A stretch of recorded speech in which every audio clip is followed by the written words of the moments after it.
Une autre leçon, un nouveau jour. Et aujourd'hui, on parle de quoi? Aujourd'hui, on parle de l'intelligence émotionnelle.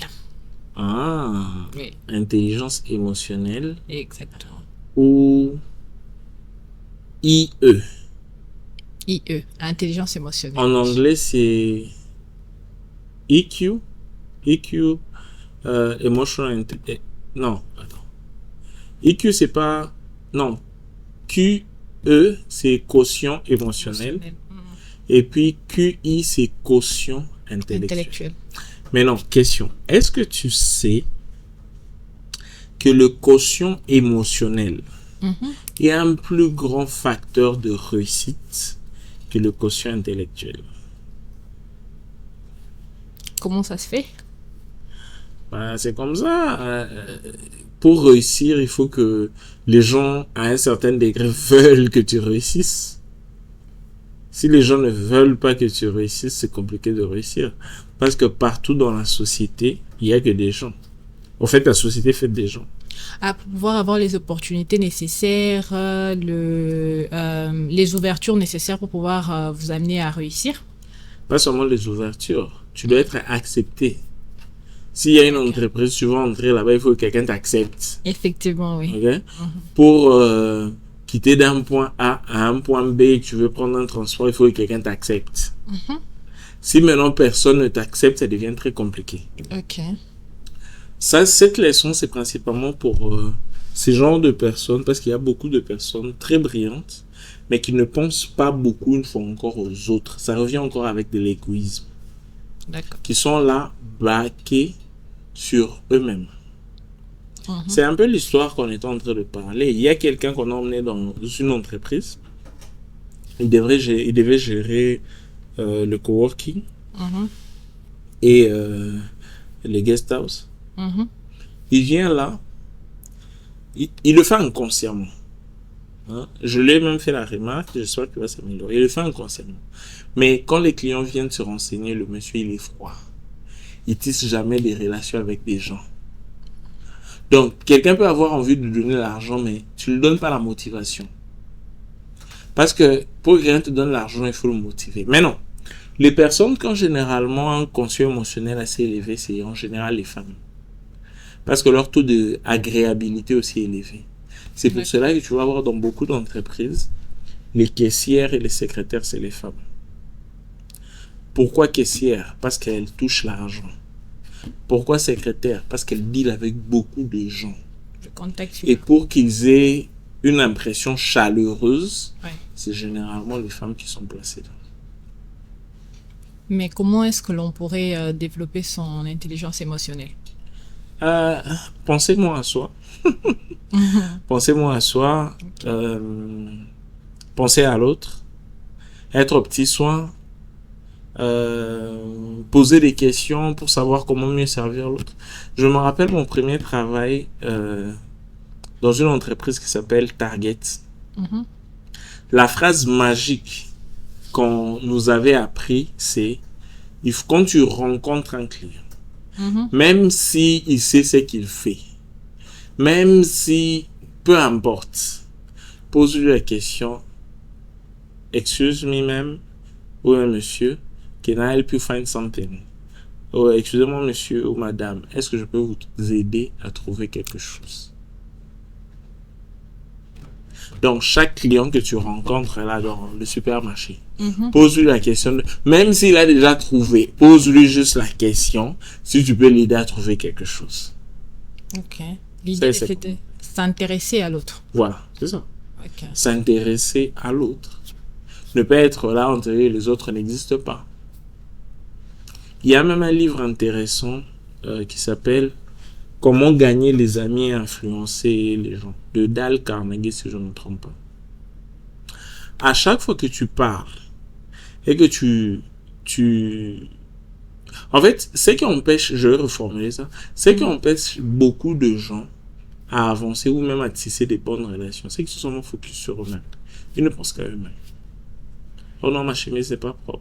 Oh non, j'ai né. Oh non, ceci. Oh non, il va penser que. Mais moi, je veux dire, il va penser que tu penses à toi.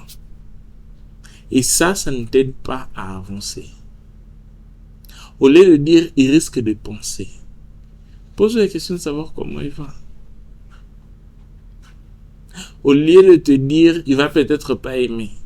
Pose-lui la question de savoir comment est-ce qu'il trouve cela. Au moins là, il te donne un feedback réel.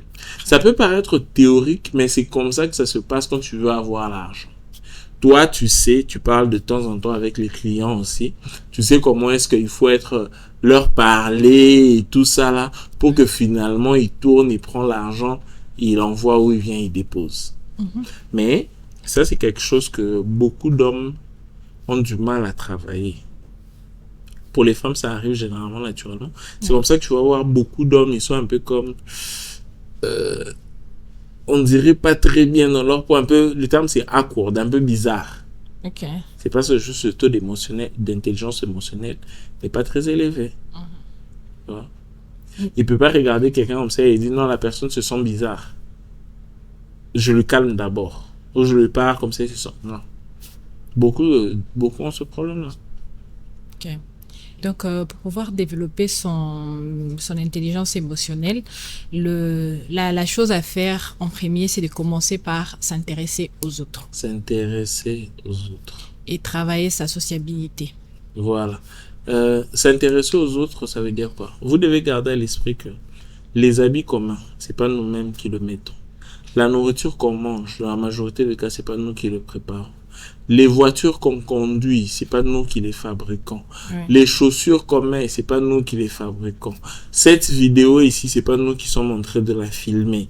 Même que ce soit les bracelets, que ce soit ceux qui nous coiffent, on se coiffe, on fait pas tout seul. Et puis même les habits qu'on met là, la personne qui nous les vend, c'est pas lui qui a confectionné ça. Il y a une chaîne des personnes qui ont travaillé et finalement ça arrive vers nous. Et comprendre que derrière toute réussite, il y a une chaîne de personnes, c'est comprendre la vie. D'accord. On a besoin les uns des autres. On a besoin les uns des autres. Si tu veux réellement être financièrement épanoui, apprends à ne pas négliger l'être humain. Parce que tout l'argent qui va entrer dans ta poche, c'est les êtres humains qui vont te le donner. Bill Gates, il est riche là. C'est parce que tout le monde achète ses ordinateurs. Elon Musk, c'est des gens qui achètent ses voitures. Le député du coin là, c'est des gens qui lui ont voté. Et puis, c'est pas seulement les gens qui leur ont voté. Les COP qui font dans les parlements là-bas, c'est des gens qui donnent aussi l'argent. Oui. En fait, c'est constamment. Vous devez comprendre que l'argent, c'est constamment en train de tourner d'une main à une autre. Et ces mains-là, c'est pas des mains des robots, généralement. C'est des mains des humains. Quand tu sais être agréable, tu sais prendre en compte l'autre, tu lui donnes l'opportunité de penser aussi à toi financièrement. Exactement. Comme vous le dites, il y a beaucoup d'argent à prendre. Il y a beaucoup trop d'argent. Exactement. Merci beaucoup pour cette leçon. J'espère que cette leçon vous a édifié et que vous avez surtout compris l'importance de l'autre, l'importance de s'intéresser aux autres et de savoir que nous avons besoin les uns des autres pour pouvoir avancer dans la vie et même pour pouvoir améliorer nos finances. Donc, pour pouvoir développer votre intelligence émotionnelle, prenez le temps de vraiment méditer sur ce que nous avons dit dans cette leçon, les mots du professeur, les exemples et tout ce qui va dans ce sens. Et surtout, n'oubliez pas de lire le test, de faire vos quiz et d'écouter l'audio, de suivre la vidéo. Et on se retrouve pour la prochaine leçon. À très bientôt. À très bientôt, prof de grâce.